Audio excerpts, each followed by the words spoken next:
Okay, start first shir of the Sukha Choshen Mishpat. This is going to cover Sa'ifim Yutes through Chav Beis, which we learned in Pashas Chayes Sora. And on Wednesday is going to be a shir on some of the Sa'ifim which we learned last week in Pashas Toldos. Some of the things are discussed in Sa'if Yutes, were already discussed previously in previous shiurim. As the Sa'ifim go back and forth, the sugyas are all interconnected. But we're still going to go through now, use the opportunity to go through the sugya in Gemara, which is known as the sugya of Chardol and Dveirim, Shabbat Basra, Yidzayin with Beis, through Yudches with Beis. Over there is a discussion, Machlekes Rava and Abaye, if you are allowed to dig a boir next to your friend's border of his chutzner, when your neighbor still doesn't have a boir over there. And therefore you're not causing him any hazard. Abaye says it's mutar, Rava says it's asur. The machlekes over there is talking, the Gemara explains, the machlekes is talking over there when sada asuya lebayros, which means the sada is made specifically for bayros, and therefore you're supposed to expect that the other person is also going to make a bayr. But in a sada which is not asuya lebayros, the Gemara says that it seems like a divrei akol, you are allowed to dig a bayr next to the border of your friend's chatzar, because there's no, you're not supposed to expect that you're going to down the line cause a damage to him. And the same thing is regarding other kinds of nezakim. It seems like that according to Abaye, everything, all kinds of nezakim, if you're soymech before it started, is mutar, and according to Rava, all of them are asur except for a refes, bringing in animals into your house, because that's the din of dira, which we also discussed. That's something which you need to live. You can't expect somebody to not do it. Now, what happens if the whole land was yours from the beginning, and then you had a boir in your rishus, and you also planted a tree next to the boir in your rishus, so you're being mazik your own boir. So then, then what happens is you go and you sell the boir to somebody else. And even according to Rav, it's mutar. Why? Because it seems like being that smichasei, that when you put the tree next to the boir was heter gamur, and it's mutar. And the Gemara brings different rayas to Abaye and to Rava, different sugyas, and the Rishonim go through a whole argument, the three main shittas Rishonim, that the discussion is whether the maskonas Gemara, Rava is maskim to Abaye that you're allowed to be soymech any kind of hezek that you want, except for digging boiros in a sada asur the boiros when the nizak is not here yet, or according to the Maskanas Gemara, Rav is oiser in every kind of hezek that you did in your own property before your friend got damaged. And then Rav is oiser in all cases, some Rishonim hold Rav is oiser in all cases, even if you did it beheter gamur, even when the whole karka is yours. And the only exception to the rule, the reason why by a tree is different over here, is the tree is a separate din. So either one extreme is that Abaye is matir, all of them except for chafira, except for digging a boir, and Rav is matir, the maskana, and the other one is Rav is oiser everyone except for the tree next to a boir, because the specific reason for a tree and specific reason for digging a boir in the soda asur the boiris. So let's go through this two. Basically, we'll call them two topics, and each one has machlekes rishonim on it. And the yesod with machlekes rishonim is the base for what's going to be discussed in Sa'if Yutes. So let's do, the first one is talking about that you have two neighbors, they both own it already. One person wants to dig a boir in his property before the other neighbor has a boir, and therefore technically you're not causing a hezek right now, but you might be causing a hezek down the line. So you have the shitta of Rashi and Rif, that's the first shitta, we'll call them Rashi and Rif, that Rava is oiser, even according to the Maskana, Rava is oiser. Every kind of hezek you're not allowed to be soymech, even before the nizak came. And not only you're not allowed to do it, the shachin could even be ma'akev, even before the hezek was even created, because it could create a hezek down the line. And even if he tells him, I will remove my hezek when you're going to become a nizak, we don't listen to him. Why is that? But if it's chafira, because we say, it's a sada asur l'bayris, every shovel you stick into the ground, kol mara umara, you're making the earth weaker. And therefore, you're causing a hezek right now already. Or because it's a big headache to get rid of a bayr down the line, and you're not going to do the job properly down the line, you're not going to be interested, you're going to delay, etc., etc. Or because he's chayshish, maybe it's going to be a while till I'm going to become a nizak, and maybe he's going to be a chazak. He's chayshish, he's going to be machzik. Or because he's not interested in going to Bezdin with him. But regardless of what the reason is, if he says, I will remove it when you will become a nizak, we don't listen to him. And even if he's mischayev and a shtar, also it's not enough, because we already went through this in the previous siman, that you don't expect somebody to keep his shtaris. He's going to say, I'm not interested in having my shtaris sit in a safe to protect them from all the mice. So according to Rashi and Rif, it's asur, any hezek. And if he went ahead and he still did it, still dug the hole, he has to be masalik it right away, even though there's no nizak yet. And now, if it's one of the reasons for kol mara umara. Yeah, but bayr is its own thing. But even other things also. So other hezekas, you could say, I'm saying is by a chafira you have kol mara umara regardless. But other hezekas is because he's not interested in dealing with it down the line. The kol mara umara works according to everybody. Because Rav was machmer. L'kuli alma in that case, specific case. The question is kol mara umara specific only for that case, or it's just the explanation for that case? Now, if the other one is then going to also dig a hole and cause hezek to the first one, that means you have two neighbors, and the first one is going to dig a hole, and the other one is also going to dig a hole, and because of that, it's going to be weak for both bayros are going to be weak. So then each one has to go, according to Rashi, and if each one has to go back half of that chak. So that means the first one has to go back half of that chak, 3 tvachim, and the second one, when he will dig his bayr, will have to also go away 3 tvachim. That's a shit of Rashi and the Rif. Rabbeinu Chanan and Rabbeinu Tam, the total opposite extreme. Even according to the Maskanas, the Gemara, even a Rav is moided that on every nezek you could be saimach beheter before the nizak showed up, except for digging a pit, digging a bayr in sada asur l'bayris. Why? Because in digging a bayr, Rav holds it kol mara umara. Every time you stick a shovel into the ground, you're weakening the earth. So that's an exception to the rule. Only in sada asur l'bayris. If it's not sada asur l'bayris, it's not a problem. And if afterwards you did it beheter, and everyone except for the sada asur l'bayris, which is a specific isser, and then afterwards you came and you did it beheter, because you're allowed to, because there's no nizak over there, and then the other one came and put something there and becomes a nizak, the first one has no obligation to remove it, because he was saimach beheter. And the other one also doesn't have to say, and if the second one is causing hezek to the first one, he also doesn't have to move. Yeah, except for a bayr. The bayr is the exception, again, because each chafira, each mara is causing, each shovel dig is causing trouble, and therefore it's a problem. That's the shitta of Rabbeinu Chananel and Rabbeinu Tam, the second extreme. Comes the Rosh.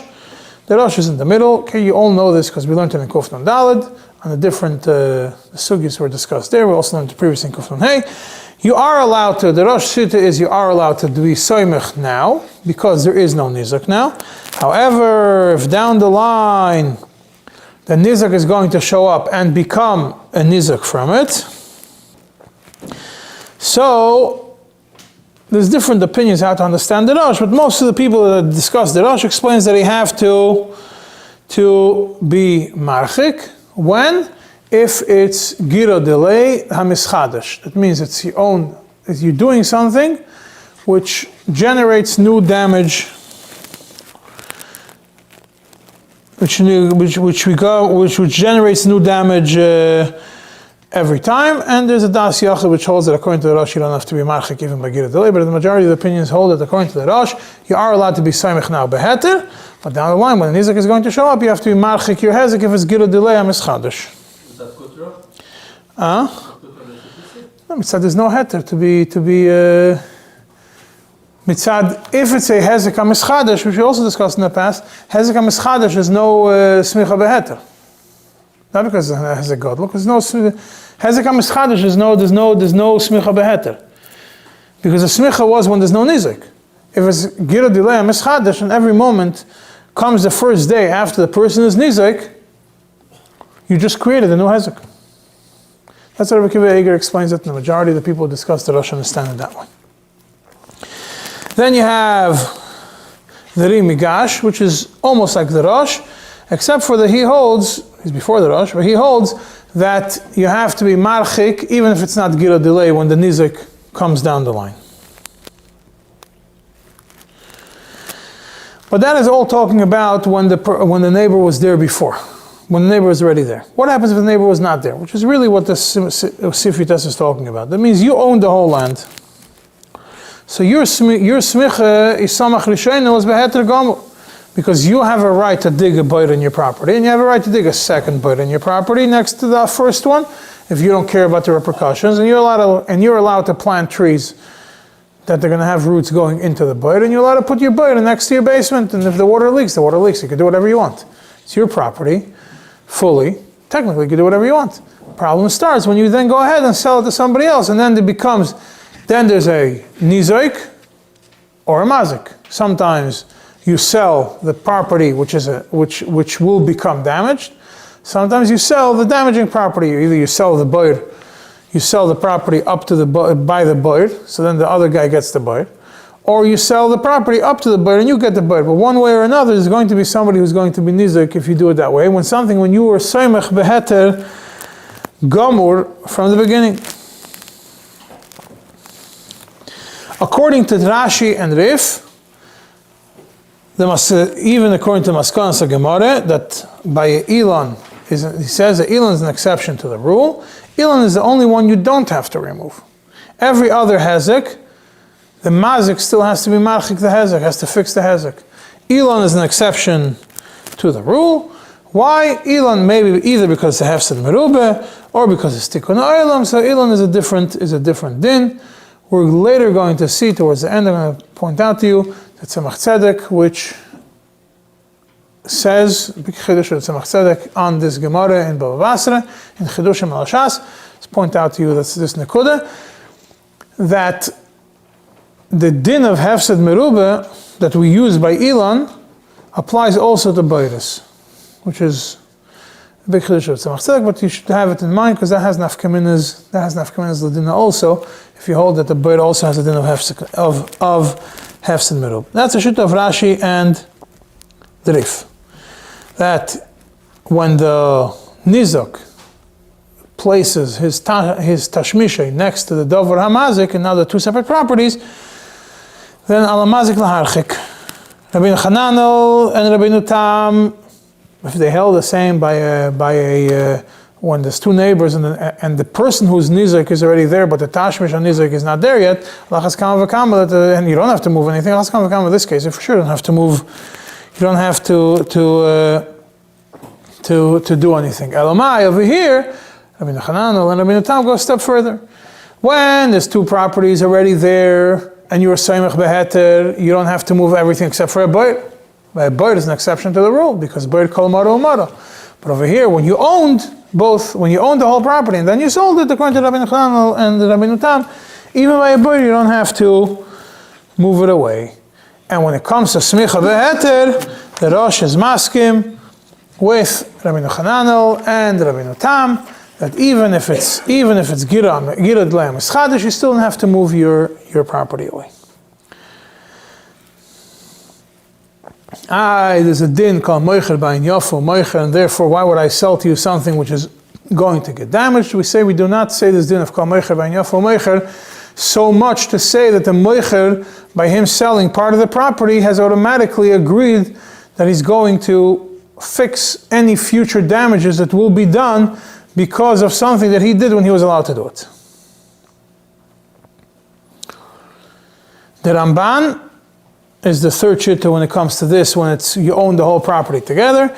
He says if the moicher, the person, it depends what you put in your property. If I put in my property davar hamazik, and next to it I put a davar hanizak. So I put a tree and a boir, right? One's a mazik, one's a nizak. And then I sell one of them. Doesn't make a difference who doesn't make a difference who owns now what. The mazik is the one that has to be marchik esatzmai.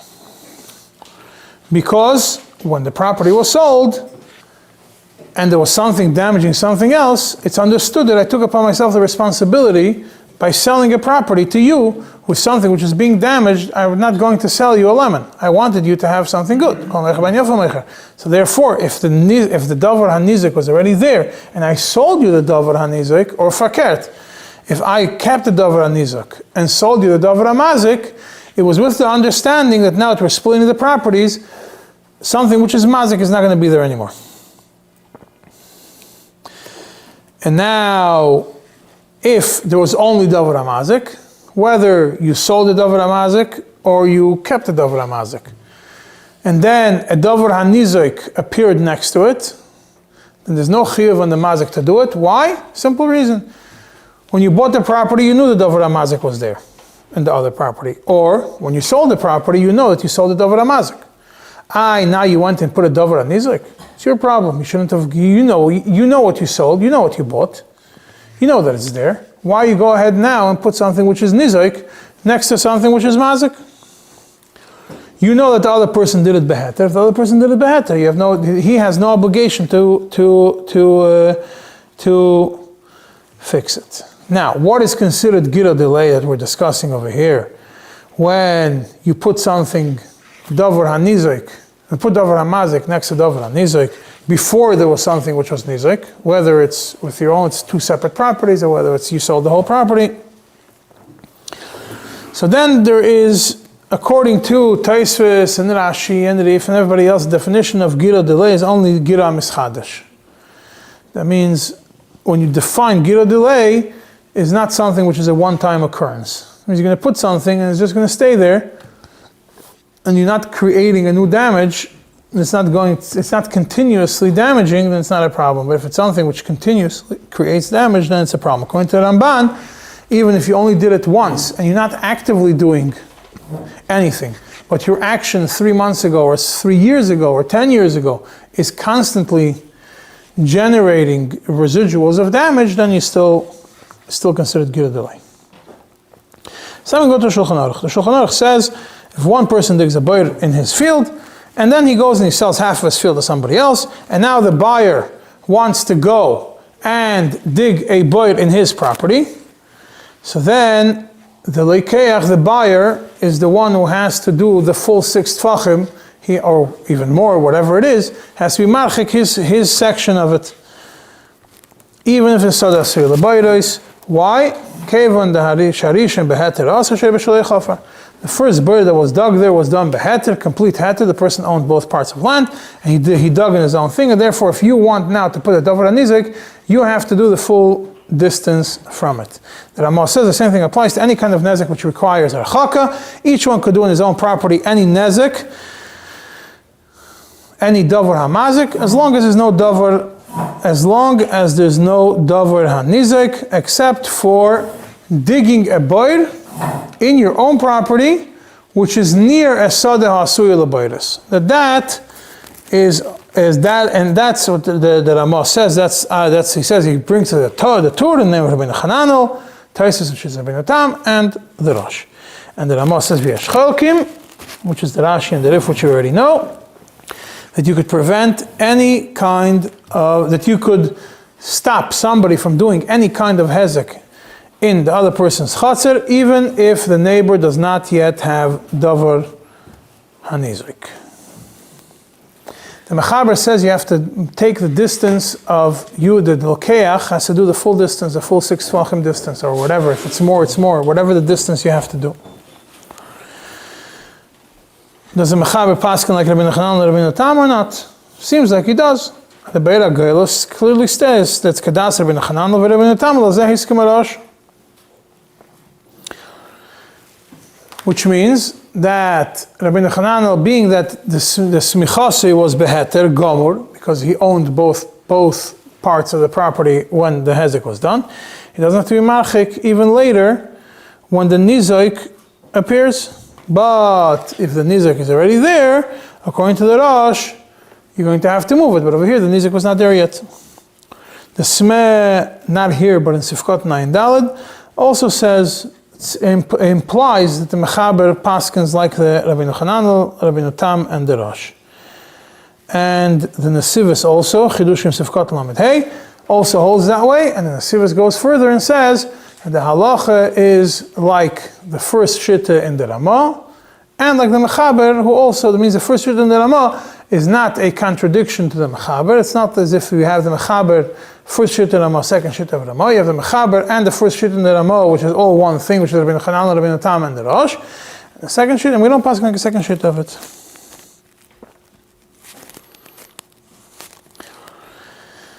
Now, in the Ramah, one of the things that the Ramah points out is that everything, any kind of davar hanizik you're allowed to put, any kind of davar hamazik you're allowed to put in your property when it's done beheter gomel. Yeah, and that's what the Ramah writes in there. Rishayna, the Smeh points out in Sifkotim and Daled that is according to the Mechaber. According to the Mechaber also, Nesivus also points that out the same way, because they hold that the Mechaber passes like Rabbeinu Hanan, Rabbeinu Tam, and the Rosh. So therefore, the first shit in the Ramah follows them. The Nesivus in Biurim Sifkot Yud Gimel goes to a whole long explanation, where he says that he doesn't begin to understand the Yesh Chalkim in the Ramah. He says, yes, they say that it's Rashi and the Rif, but it doesn't make sense that it's Rashi and the Rif. That Rashi and the Rif would be machmer in such a, or the Rashi and the Rif would be machmer in such a scenario. That means the Yesh Chalkim in the Ramah is that when you sell half the property, and you did the full smicha beheter in the beginning, you are allowed, the mazik still has to be marchik esatzmei afterwards. And the Nesivus questions the whole premise of it, and he says we have to maskanas like the Rivosh, that in such a scenario, even in Gira delay,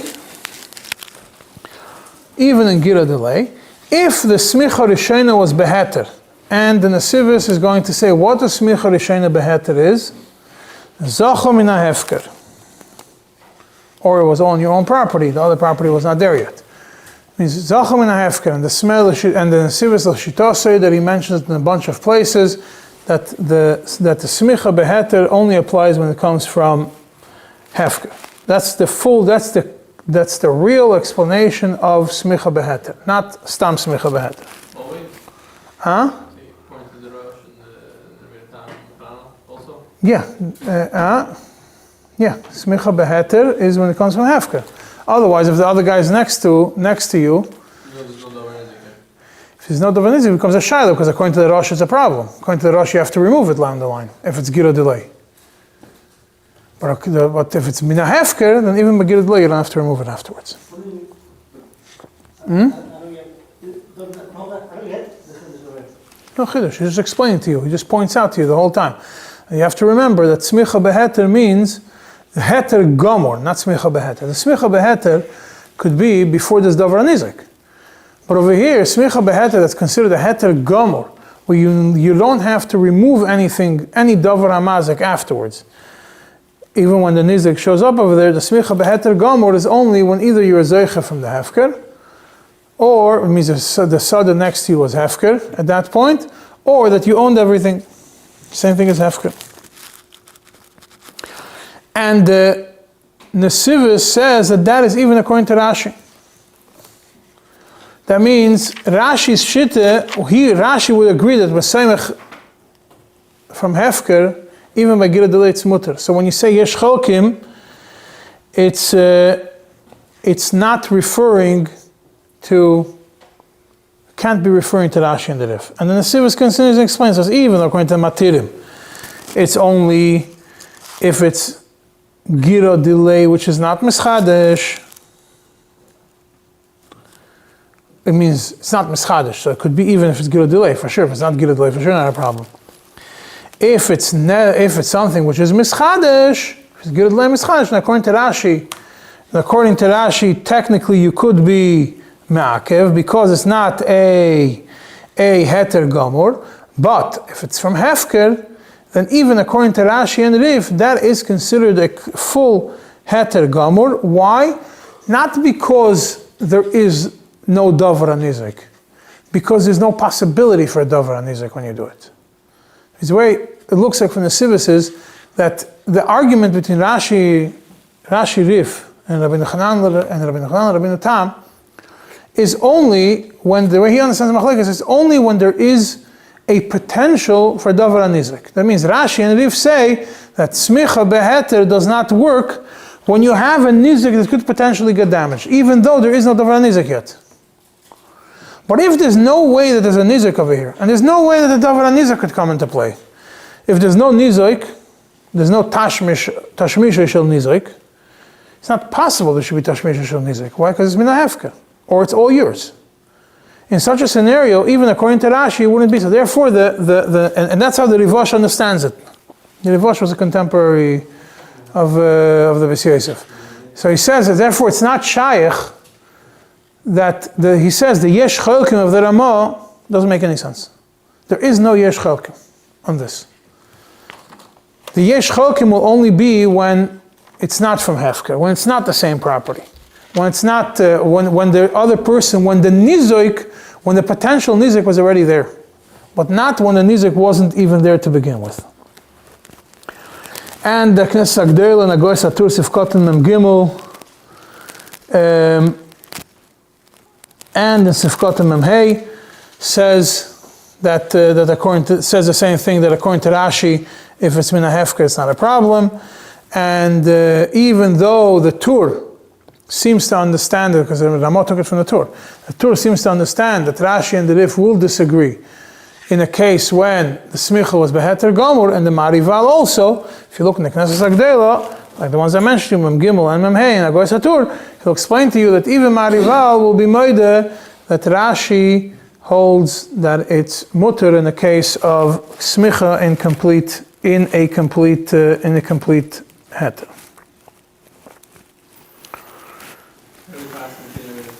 Between Rabbi Tam and the Nesivus is Machriya like the Mechaber, which is Rabbi Chanan, Rabbi Tam and the Rosh. But it's not Hefker Gomer. It's not Hefker Gomer, we discussed it in the past. That it depends on the situation. The Rabbi Kiva Eger in Shas Tshuva Shas Siman Kuf Nun Aleph in Madura Kamas Siman Kuf Nun Aleph, he says that it doesn't really make a difference in these scenarios. L'maisa doesn't really make a difference, because being that the person was, whether you did it and you were soymech beheter but not a heter gamur, when there's a nizik but not a davar nizik, not a tashmish nizik, or whether you did it when a hefker, whether you want to follow like Rashi and the Rif or not, doesn't make a difference. Ultimately, the one who dug the pit is the muchzak. He was soymech first, and there's no argument on that. And when he was soymech, maybe he was soymech beheter, maybe he was soymech half heter, whatever it is, he's a muchzak, and he could say then, he could drag him to business, like Kim Kedas Matirim. And it's not. But if you're a muchzak, but ultimately you want to make him close up his hole. Now, we're going to move to Sifchaf, which we discussed already in the past. Sifchaf, the Mechaber says, and we discussed it already, that if Reuven digs a hole, pretty much. But the Nesivus says we clearly pass on Rabbeinu Chanan, Rabbeinu Tam, and the Rosh, and Bechlau, we don't consider Rashi and the Rif in this scenario. The Mechaber continues in Sifchaf that if somebody digs a guma in his chutzner to collect rainwater, and then it goes, and we discussed it when we discussed the rainwater damage, and then the rainwater goes and flows into the neighbor's basement, then the one who dug the hole is to be masalik his hezek, and the Ramah adds to it that it applies also to every hezek which there's no specific archokas nezikin measurement from Chachamim to do it. That we go according to the Bekim, how much you have to make a distance, and he says this is the shitta of the Rosh. Now, when you read a simple reading of the Mechaber, it seems like, what are we talking about over here? You dug a hole, and you made the distance of 3 tfachim, right? Because that's how much you have to make a distance from a bite of water, and it still caused the hezek afterwards. Now, even though it's not gira delay, yeah, because why is it not gira delay by rainwater? We already discussed it in the past. Either because the water accumulates and then it starts flowing through the earth and then it causes damage, like the Prisha says, or because it's gira de kuchabrichu, that it goes like the Lavush says. And still in all, you have to be marchik. Why? What's the reason? The svara of the Rosh is because it's a big hezek to Shimon. Shimon cannot remove the hezek easily, which is something which we discussed in the past. He can't move out of his basement. And that's the svara of the Rosh. The Ulama Mishpat says that the svara of the Rosh is a little bit different because it's something which the mazik could fix. It's something which the nizik can't fix. The nizik... The Rosh calls it gira delay. He basically says, like, in the Shuvah, the quotes, basically says, it means it's like gira delay? It's like gira delay, yeah. Because otherwise, why would it be gira delay? The Prisha says it's not gira delay. Yeah, so he says, well, why would you have to fix it? The Ulama Mishpat says that really it's not mamash gira delay, but it's something which only the mazik could fix, not the nizak. Therefore, you are mechuyev to be marchik. And then the son, the Taka explained that according to the Rosh, Taka it's mamash gira delay, and that's why there's a chiyuv archaka. The Ulama Mishpat says that's the same svara of the Gainim. However, the Ulama Mishpat points out that in the next Sif Chav Aleph, there's a day that Ramah brings, the day of the Manam of Rothenburg, that you don't have to fix such a damage. Why? Because it's not gira delay. The Mordechai, which brings the shit of the Manam of Rothenburg, also brings the Ravia, which says that it depends on how much water. If it's a lot of water, it's considered gira delay. And let's just point out, the Pamoin Azov points out over here something interesting. He says he didn't see anybody really discussing it, that the Mechaber over here didn't mention how much you have to be marchik, the shiur that you have to be marchik. He says you have to be marchik, he doesn't say how much you have to be marchik. And he doesn't say 3 tfachim. He says it's dafka. Why? Because over here it's not tadir. It's just a hezek that happens once in a while. And it seems like from the Pamoin Azov that he holds that the Mechaber Taka, the Mechaber Lahalacha holds it by something which is not tadir. You don't have to be marchik. You don't have to be marchik your hezek. So therefore, why does he still have to be masakin it? So that you could say either because it's easier to the mazik to be masakin, or because it's tashmish kavua of the mazik is a tashmish kavua and the nizik, because the nizik is a tashmish kavua. It's his property. He can't move the property away, but the rain is not a davar kavua, and the erech lechem, just by the erech lechem, who's earlier to all these mefarshim, points out on this seif, he says, and he explains why the Rosh says it's gira delay. He says it's simply gira delay because the moment you started digging, you dug with your own hands. You dug with a shovel. You dug a hole. You dug a hole that's going to bring in water, it becomes gira delay, even though that's a very hard svara to accept. Now we're going to move to Sif Chafalf because it's a continuation to Sif Chaf. The Mechaber over here brings the Das HaGainim that was brought in Tur, and he says Yesh Mishayim, that the Archaka of 6 Tvachim is only in hilly, strong, tough earth. But if it's weak earth, you need longer. You need more distance. And therefore, Beis Akisa, you have to do as far as possible until there's no moisture getting transferred. And he says that Rama says, L'rafcha de Milsa, 50 amas. Which is a big shear. And the Rama writes over here, V'yesh chelkim. And that is the Mordechai that brings the Maram Rothenburg that I just mentioned a second ago. That, according to the Mordechai, you don't have to be marchik, even by weak earth, because the shear that Chachamim were Kiveya was not a shear of Rachokas Nazakim, was a shear of when is it no longer Gira delay. Gira delay means your arrow. At some point, it's not your motion anymore. It's not your koyach anymore. It turns, it's no longer your koyach. So the shear that Chachamim wrote was not about how far is it to do damage. The shear that the Maram Rothenburg is, the shear that Chachamim gave was how much you have to do that it's no longer Gira delay and therefore you become potter. And therefore there's no difference whether it's weak earth, whether it's strong earth, whether you have rocks, whether it's not like that. And that's how the Smeh understands that the Ramah that brings the Yesh Chelkim over here is specifically about this if. The Taz disagrees with that. The Taz says it's not so. This Ramah the Ramah brings the Yesh Chelkim over here doesn't fit over here in the Sif.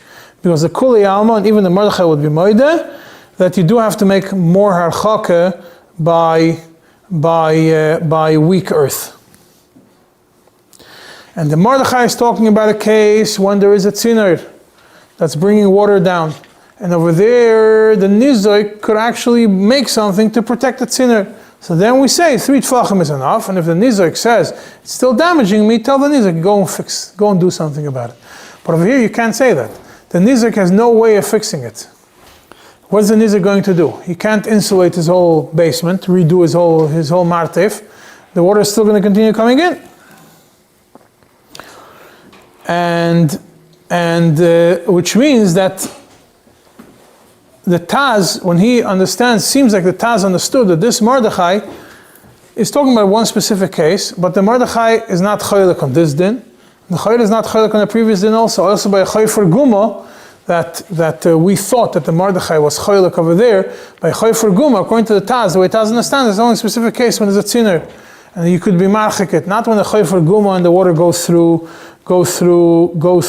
the basement.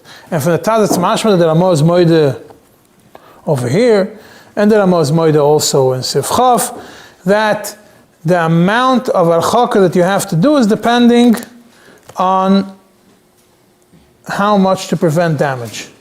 And the fact that he brings the Mordechai is not, for whatever reason, according to the Taz, it doesn't seem like it fits over here b'chlal. The Ulama Mishpat doesn't seem so. The Ulama Mishpat seems like he holds that the Ramah is chaylik in Sifchaf, and the Ramah is chaylik in Sif Chaf Aleph, and according to the Ulama Mishpat, that's tzarich why the Ramah didn't put it in Sif Chaf. Happens to be, if you look in the Lavush, the Lavush just completely deletes the Maram Rothenburg, the shit of the Maram Rothenburg, he just skips it, even though he usually brings what the Ramah writes. Over here, he completely ignores it, not in Sif Chaf, not in Sif Chaf Aleph. Now, when the Mechaber says that you need 50 amas l'rafcha de milsa, obviously, it's not talking that the Bezdin has to pass. L'rafcha de milsa means, let's see, you want to be careful, go 50 amas. But lahalacha, we follow what the Ramah says. You just talk to the Bekim, make a determination how much you have to go. And the Ramah over here adds in the name of the Rashba, any place you have to be marchik, you have to be marchik because you're mazik. It doesn't make a difference if there is a reshus harabim between you and the next property. That means if I have to be marchik, let's say according to the mumchim, I would have to be marchik 20 amas, and there's a reshus harabim between me and the next property, that still have to be marchik, and the lashon of the Lavush is the me'eze tam yogin reshus harabim shalei laharchik. Since when does the reshus harabim protect you from doing it? And the simple understanding of it is, why does the reshus harabim usually? When do we discuss reshus harabim? We discuss reshus harabim in a case when it has a kriya, when you're kind of something who has first rights. If it's because the melech gave, everybody becomes shutfim in it, or because it becomes hefker. But that's talking about hezekis of a that you're mekabel upon yourself, or that the Rishus Harabim is being mazik to you, you can't protect yourself from it. Over here we're talking about a hezek that you're doing based on distance. It doesn't make a difference through what it's traveling. If the hezek is a specific hezek and it's going to be traveling, even if it's traveling through Rishus Harabim, it doesn't protect you. It doesn't make a difference if it's going to travel the 20 amas through your land, or the 20 amas through his land, or the 20 amas through somebody else's land. Is that one of the basic distinctions between gear delay and not gear delay? What? If it's direct or if it's like going through somewhere else, like by the market, for example. But still, I'm saying, if according to the mumchim, you have to be marchik a certain distance, yeah? So then you have to be marchik the distance regardless.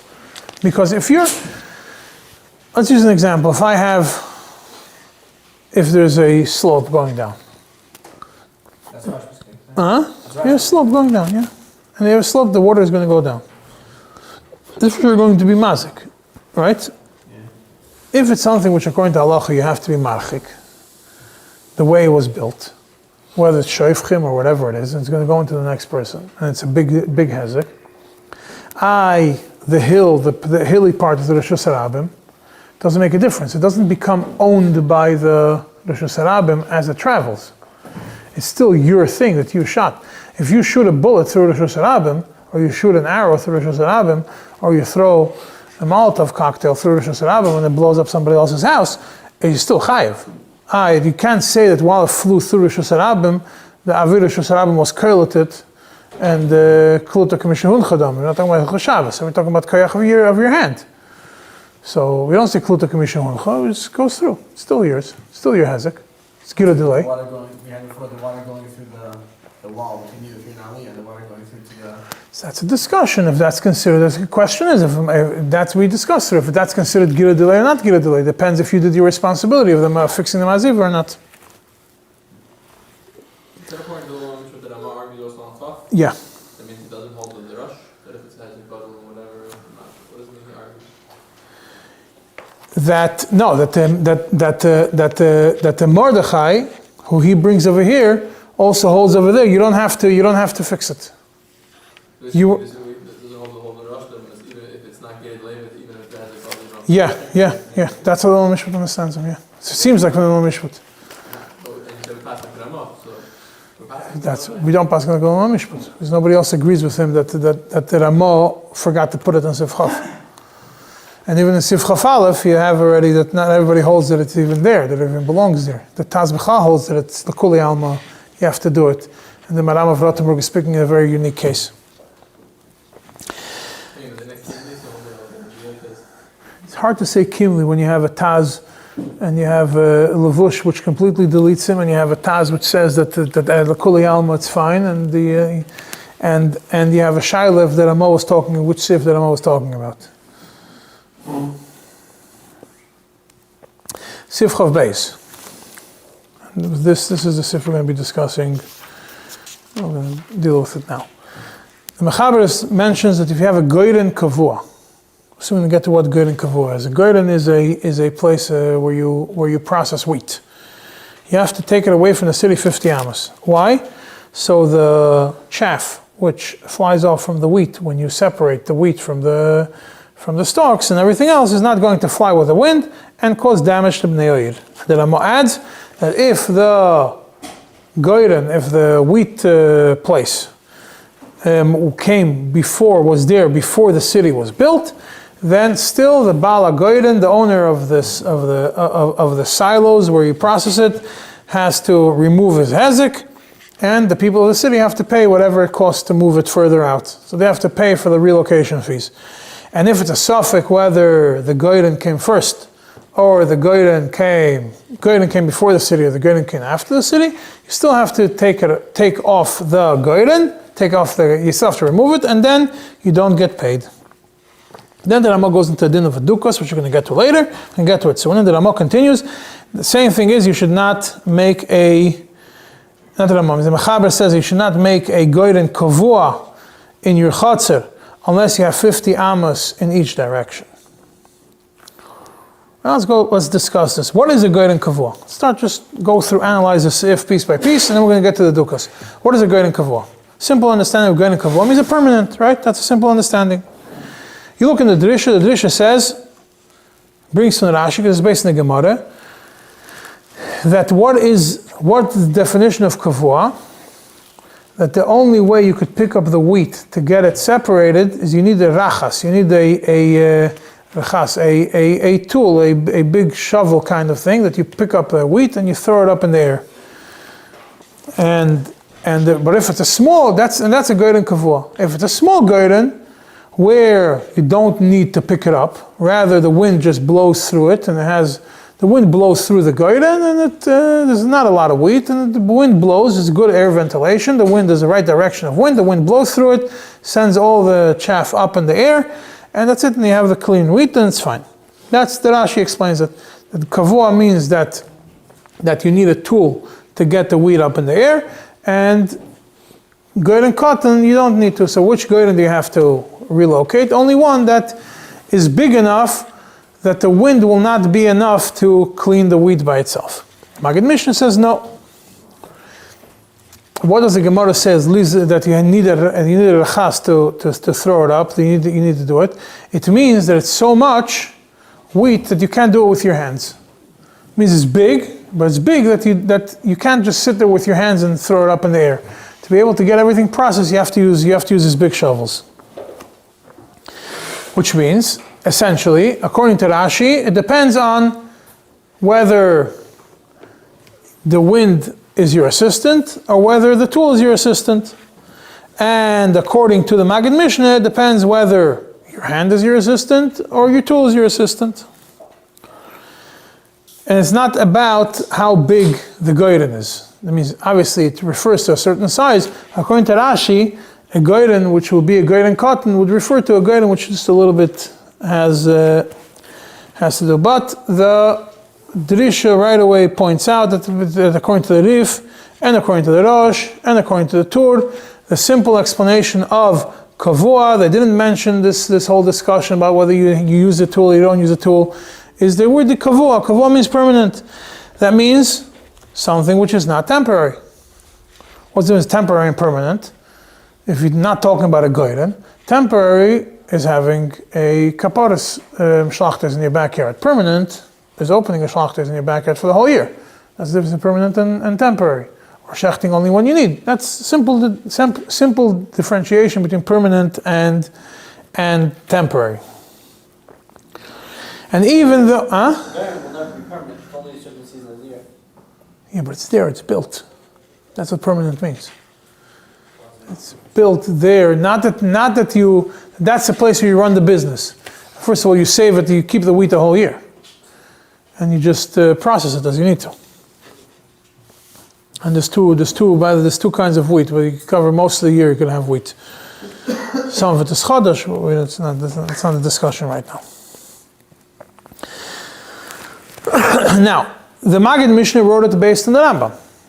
Explained the Rambam. So you could say that the Rambam also holds the difference between using the tool and not using a tool. But what the Drisha says, it's not so. Being that the Ramah did not mention anything, being that the Mechaber quotes the lashon of the Rambam, and the Ramah did not say that Yesh Oimrim that it's kavua means kavua and not aray. It obviously means that the Ramah understood that the Beis Yosef held also that kavua means the same as the Tur and the Rif and the Rosh, that kavua means permanent and aray, and means that it's not aray. The Smeh says, and same thing by the Smeh, the same thing is the Prisha, when he writes it in short, that it also depends if it's kavua or not kavua. And if you look in the Smeh of Kotman Zayin, also says that it's be'aray, it's temporary, be'akroi, on a not such a regular basis. And if it's be'akroi, there's no gzeres chachamim. And the Sivis quotes the Smeh word for word. Seems like he paskins like the Smeh, which means that these kinds of damages, if it's not done on a permanent basis, then it is not a problem. That is what's a goyden kavua. Now, why does the person have to remove his goyden if he was there before the city was built?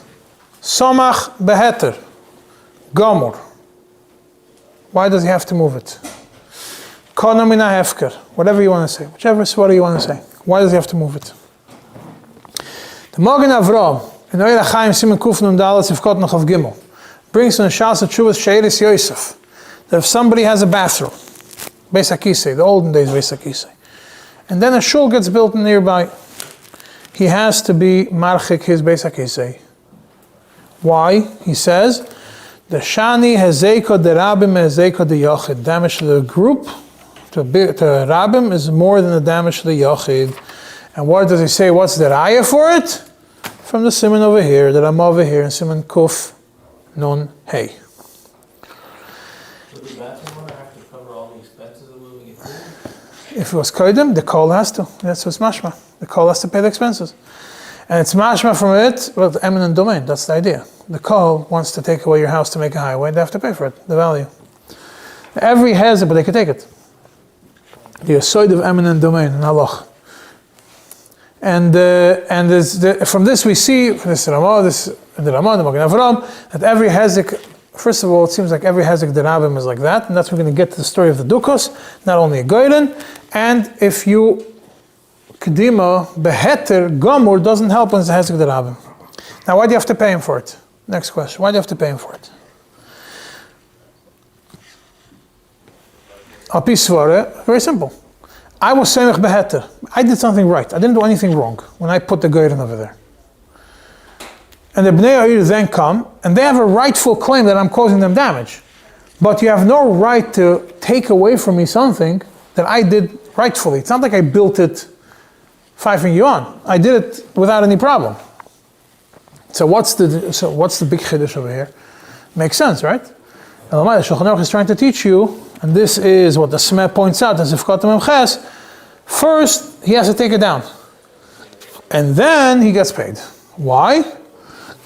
And the Smeh says it, and the Sivis also says it in Chidushim Sivkot Mem, because if not, if you're going to pay him first, he will never take it down. He'll stay there for years. He's happy that the goyden stays there. He'll take the money, and even if you're going to say the kohen purchased it for him, the kohen is also not going to make an issue out of it.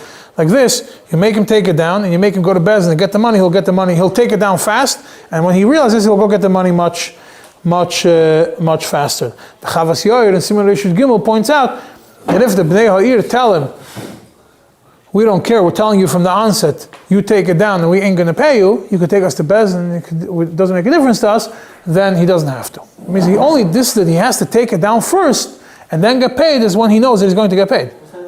The Chavas Yoyer, Siman Rishud Gimel. What's the incentive of it down? Couldn't he just leave it there anyway? And what? And stop his business? He has to relocate it. Maybe he's not taking it down, but he's going to have to build a new one somewhere else. He may stop using it, but he still has to make his business. He's going to kill his business. The Ulam HaMishpat, Sifkot and Yudalef says that al pi svare, Taka, you're not supposed to get paid. Why? Because the city was there. The way the Ulam HaMishpat understands it is that the simple reading of the Mechaber is that the city was there, but you weren't causing damage to the city. And so what's the Ramah talking about over here that you have to get paid is when your smicha was beheter gomer like hefker, not stam that there was no nizik, not that you had it there and the city and there was not and the wind was not blowing in that direction or whatever it is. It means that you're mamish from a hefker like in the Sivis. That's what the Sivis says in Chidushim of Kotam and Beis. Therefore, if it's smichasi beheter gomer, then you have to get paid. And the whole chiddush is that you have to take it down first and then get paid. And if not so, if you were soymech davar amazik before the nizay came, but it wasn't mina hefker, that means you put it there and the city was already there, but there was no hezek being done. Only later maybe the city expanded or whatever it is, or something else happened. Then. City expanded is considered the not heter gomer? If the city had its border still there, it's not mina hefker. You're not zeich mina hefker. The city had plans to build up to a certain border, right? They're developing slowly. So I make a cheshbon, the city is only in phase 1 of development. They're going to build a goyden right outside the city. Now it's 50 amos. In 5 years from now, the city's going to go all the way to the border. That wasn't beheter gomer. You're not zeich mina hefker. Because in those days it was built by a dukas. It was all owned by the king. King determined what size the city is going to be. It's almost what they say talking don't get paid? Huh? The old Mishnah would say you talking don't get paid. No. He says, no, if it's not Samach V'Eter Gomer, no. Even if it's Hefsed Merubah, you don't have to. Even by Hefsed Merubah, you don't have to give for a Hezek Derabim. The only, Elon is the only exception of Tikkun Olam. Not because of Hefsed Merubah. But like I mentioned to you before, it's a Machzedek in Chidushim, in Baba Basra, Perek Beis, the Maschel Omar Ravina says that this idea of Hefsed Merubah is also in the Boir, not only in the Elon, it's also in Mashmas other Ezekim. The concept of Hefsed Merubah could apply in other ones. And even if you're not Zeichim in a Hefker, if there's Hefsed Merubah, there is an element over here that either you can't force him to take it down, or if you force him to take it down, you have to pay him for it. Ma'aseh Tzarichin, what the din would be, but that's what it seems like. What is considered Rabbim? When you say Hezek Yochid, Hezek Rabbim, what is considered Rabbim? Knesset Agdel and Agoyes Bes Yosef Sifkot Mechavches says, Yesh Mishoimer, that 3 is not considered Rabbim. But Marasa's son says that 3 is considered Rabbim. And that's how he's Machriya. So 3 and more is already considered Rabbim. 3 against 1, they could already tell somebody to stop his hezek. So it seems like from the Maras son, talking about then in those days, all the villages were what, 10 people? 10 people and 20 cows. It wasn't that much. What if one household has 3 people? Father, son, I don't know if that's specifically, the details I don't know for sure. I'm just telling you, pointing out to you what it is. You should just know the definition of Rabbim is also a fluid definition. Why by a suffix? We say that only when it's Vadai Kodam Ha'ir, you're Masalik. But if it's Safik, you don't have to be Masalik. If it's Safik, you don't have to get paid. If it's Vadai, you're Masalik and then you get paid. If it's Safik, you're Masalik and you don't get paid. This is an explanation from the Avnei Nezer in Yeredeya, Siman Shin Ein Hey. I'm not going to get into it now, but it's Geshmak if you want to look into it, about the difference between buying something from buying stolen property, etc. Do you have to return, if you have something stolen, you find out that something was stolen, do you have to give it back to the guy before you get paid or not? And he says, Derech Hagav, he explains this sugi over here. And he says, over here, by the Goyren, because it's a Hezek Derabim, he has a chiyuv to be Masalik the Hezek right away. That's the chiyuv on him Medina. He has a chiyuv to Masalik the Hezek. Hezek Derabim, you have to be Masalik. Doesn't make a difference what kind of Hezek. It doesn't make a difference what kind of definition it is. Vadei Kodam, Safei Kodam, Loi Kodam, you always have to be Masalik Hezek Derabim. So that is the halacha. First thing, do what you have to do. Afterwards, you want to start discussing money, fine. So when you start discussing money, it becomes a monetary debate in Bezdin. It's not that your money, it's not that you're taking it down depends on whether you're going to get paid or not. It's a hakol depends on whether you have to, it's just a shayla of mamonos. How much money you have to get paid, when you have to get paid, do you have to get paid? All these questions is just a question of the Torah afterwards. You have to do what you have to do. You have to misalik the hezek. So therefore, that's why by a suffix, you take it down first. What does it mean by a suffix? By a suffix doesn't mean you for sure don't get paid. It doesn't say that. Avnei says the Mechaber doesn't say you for sure don't get paid. It says by a suffix you can go to Bezdin afterwards, and then you'll have a debate over there. If you'll prove that you were first, then you'll get paid. If they can't prove that you were first, you're a Meitzah Mechaber, you're not going to get paid. Huh? Chavis says a specific thing. If the Bnei Ar clearly tell you we're not paying you, then you don't have to do something for them. If you're saying that it's 2 different dinners, then the mom is... Yeah, but over here, the Chavis Yor is discussing a case when they clearly come and tell you we're not going to listen to you. We're not going to pay you. Now, by a goyna she'einu kavod, do you have to be marchik or not? Anything. We know by a goyna kavod you have to be marchik 50 amas. By a goyna she'einu kavod you have to be marchik. If you look, and what's the din if you were mazik? If you actually did cause hezek by a goyna she'einu kavod. It's by a goyna kavod if you're mazik, you're chayiv. Yeah, if you do all the chaff and the flu and something happened in somebody's field, then you're chayiv. What happens with goyna she'einu kavod? Do you have to be marchik or not? Now, don't forget, in the beginning of the Siman, we discussed the Shulchan about the ovens, that certain things you have to be marchik, that the shiurim, the chachamim, or keveya were just how much you have to watch, and sometimes you still be chayiv even if you do that chakeh. But over here, what's the din in this one? So if you look in Sif Lamed Daled, now we're going to get to Sif Chav back to Sif Chav Beis. Sif Lamed Daled is a continuation of Sif Chav Beis. The Mechaber, just like Sif Yutes is a continuation of the previous Sif, the Sifim are intertwined back and forth in the Siman. Sif Lamed Daled, the Mechaber writes that if you make a goyden in your own property, you have to be marchik. It doesn't say how much. So hezek should not come to your neighbor. And even if the wind is what blows the chaff, and you still have to be marchik. And he says, if you're marchik and ruach mitzuya blew chaff and caused hezek, you're potter. Because the ruach mesayasli, by a ruach mitzuya. He says, im hirchik, it doesn't say how much. The Smeh says, in Sifkot 9 Vav, because grama bin azikin. Because the wind is helping us, it becomes gram.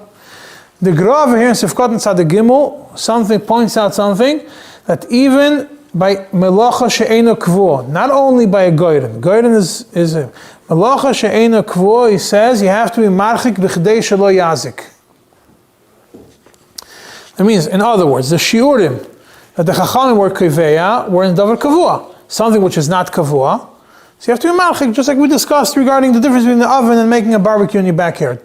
By an oven, there's a certain shiurim kavuyim. By a barbecue, you have to be careful. It shouldn't burn. If it's a ruach she'ena mitzuya, you're potter. If it's a ruach mitzuya, you're chayiv, whatever it is. So over here also, the Gros over here says very clearly, and it makes sense, that you have to be marchik b'chdei shelo yazik. And in other words, if you were not marchik at all and you were mazik, you're chayiv.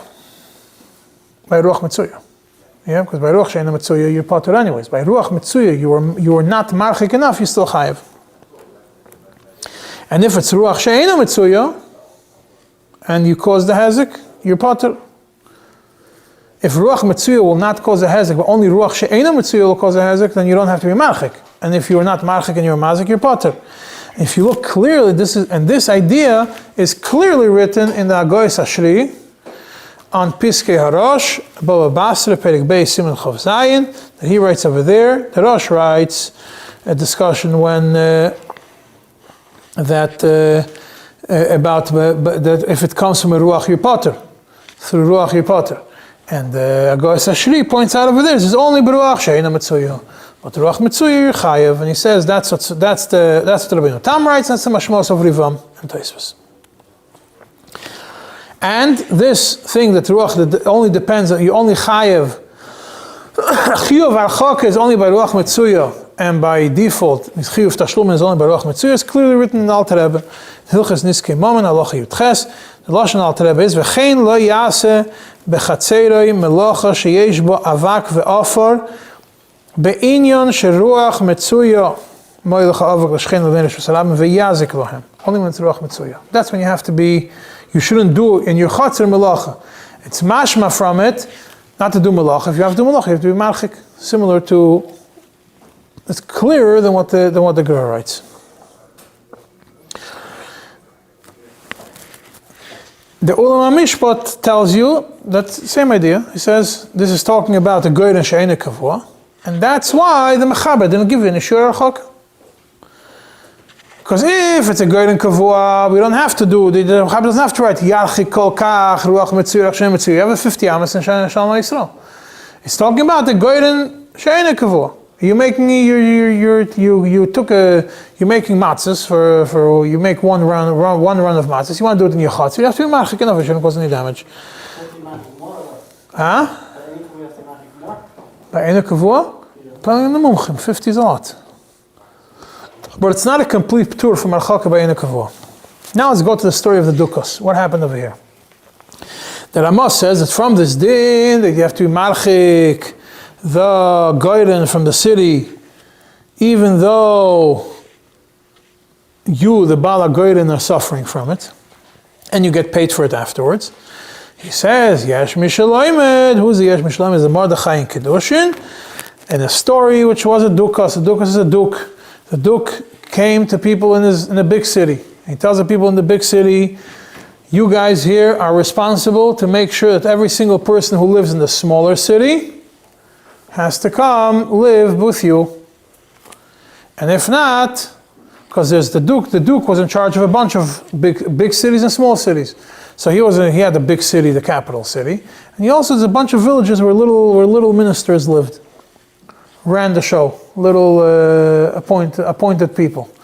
So he says, you guys in the big city, you have to make sure that the people from these 5-6 villages, there's 5-6 Jews in every village, they have to move to your city. You guys are the big Jewish community, you guys figure it out. If you guys don't bring all those Jews to here, I'm throwing all you out. And Mordechai says that the people of the small city have to come and move to the big city first, and then they have to go into a discussion if they get paid or not for the move. The סימן Sifkatim and Tess explains, what does the Rama want to learn from the story of the Mordechai? First thing is, they have to move first and ask questions later. First move, then get paid. Then after, there's going to be a discussion if you get paid or not. What's the discussion if you get paid or not? That's a סימן right in next Sifkat Nun. There's going to be a discussion. Did the people of the small villages were also in danger? And they also had to move? That means the Duke made a gzeira on both? Then why should they get paid for moving? By the big people from the big city. And then they don't get paid. But if the people of the small villages could have stayed there, the Duke didn't care about the people staying in the small villages. Elamai, he had an issue with the big village, with the big city, and he wanted people to do something, or he was looking for an excuse to get rid of them. So then the only people who are being saved is the people of the big city, so therefore they have to pay. The Aruch HaShulchan takes it one step further in Sifchav Beis. He says, from this we see that any hezek derabim, the majority could compel the minority to compel koifim. They could compel the minority to fix the damage for the greater good of the bigger population, even if they don't themselves have any damage from it. That means the minority is not going to get damage from it, only the majority, still they have to do it. And his mashma that the Aruch HaShulchan holds that this is not only regarding tashlumin, but also that medina they have a chiyuv. That means the chiyuv on the minority to listen to the majority and to accept the majority's, to fix the majority's damage, even when the damage is only to the majority, even if the minority has absolutely no damage from it. The Lavush goes even further, even more extreme. Even though the Lavush is before, I'm just going in order of extremism. He writes, the Lavush writes over here, Shema Mina, Sherabim yesh lahem reshus la'asais hezek la'acherim, letay altam, they have a right to go and generate damage to the smaller crowds for the benefit of the big ones, and then go and pay the other person. This is eminent domain, the idea of eminent domain. They go and it's not that they have to, it's not that there's a hezek already hanging on the big ones and they're using the small ones to save themselves. The small ones have to save them. It's the big ones, is the majority will actually go and do an actual hezek to the minority, and then with the intention, but with the benefit of the majority, with the intention, down the line we're going to pay them for it. And that's how the Levush starts. And he continues, Ve'lam du mizel dukas. And from that we learn about the Duk. That means the Yesod is the Rabbim have a right to do damage, not only if there is damage. But the Ulam HaMishpat, again, has an issue with this also, with this Mordechai. He says it doesn't make logical sense that that a smaller crowd has to give up their rights for the sake of the klal. Rather, he says, must be that the Mordechai is talking about a case that was din de malchusa. That means the governor made a rule. It was din de malchusa on the small villages and on the big villages. And without that, he says, even for the suffix, ein hayechidim chayovim, kol zman she'enoi borur de medina tzrichim la'akar. If it's only on din de malchusa, only in the big city, the small ones don't have to. Completely disagrees with the Lavush. The only thing that the Rama wants to teach you is that if you have a right to force if the din de malchusa forces the people of the small city to move to the big city, then there's a whole discussion. Then you have to first move and then deal with the money. But not that the Rama is telling you a new din, like the Aruch HaShulchan and the Levush understood, that the Mordechai is telling you a new din, that the Rabbim have a right to force the Yechidim to do something even when it's not beneficial to them. The Erech Shai, Why does the big city have to pay them that? that depends who had more benefit for it. That's the question. This is son of Israel. There must not go with this is son of Israel, and he has to be moved away anyway. The Rama is talking about Din of the Machusa. He says the Mordechai is talking about Din of the Machusa. So the case of the Rama, you have to be married to the area that was cut down. Yeah. How is that now? It was quite in the year. Why have to be married because you were mazing down later? There was some of the head there saying. You were samach behetim in a hefker, and you're causing a hezek. So then he says, but over here, when you're talking about because over there the yachid is doing a hezek to the main people. Over here the yachid, the small one's not doing a hezek. The bnei kfarim are not doing a hezek to the big people. The only worry is that if they're not going to get kicked out of their houses. Could be they're going to get kicked out of their houses. Maybe the Duke didn't say, "I'm throwing out the little villages if they don't move." He said, "I'm throwing out the people of the big city if you don't bring the little villages in." The little villages, they're not doing anything. That's part of the big city's problem. Why that Huh? Why that move? Who? The little city, the Yes, he says only if it's in the Machusa. He says only the Machusa. No, but it's not on them. Huh? The big city. No, he says, that's what the Mishpat says. It's only when the Din of the Machus is on both. And the threat is on the big city, but the Din of the Machus is on both. The law is the law, but the threat of getting kicked out of the city is only in the big city. The Erech Shai brings from Shalas Tshuvas Besamim Roish, which is a questionable Shalas Tshuvas if it's real or not, but the Erech Shai brings from it that Rabbeinu Nesanel disagrees on the Mordechai, and he holds the Bechal don't have to leave. The Beis Yaakov, which also brings the same Rabbeinu Nesanel that's brought in the Besamim Roish, and he also has a similar maskana to the Olam HaMishpat that it depends if it's in the Machusa on the little cities or not. And there is the Pischei Tshuva over here mentions the Shalas Tshuvas Tzemach Tzedek, the old Tzemach Tzedek Siman Yud Ches. No, the little guys don't have to move unless there's a danger to them also. The Pischei Tshuva over here mentions the Shalas Tshuvas Tzemach Tzedek Akadma in Siman Yud Ches. I'm not going to go into it over there, but just in short, there was a city which soldiers settled into in a time of war, and the governor there was a rule that if soldiers come to the city, every person has to have has to have the soldiers in his house for 30 days. A group of soldiers host them as part of the government plan, and you have to feed them for the first 3 days, and the other 27 days the government pays for it. And there was the governor of the city was a guy who liked to receive shaychad. He enjoyed the payment on the side, and the Vada Kol knew that if they're going to pay him off, they'll be able to get away with it. And they made a cheshbon, if every single person in the city is going to have to host 6 soldiers in their houses, aside from the fact that they're going to get their houses pillaged and stolen, and who knows what else is going to happen in the houses, and people are going to get hurt.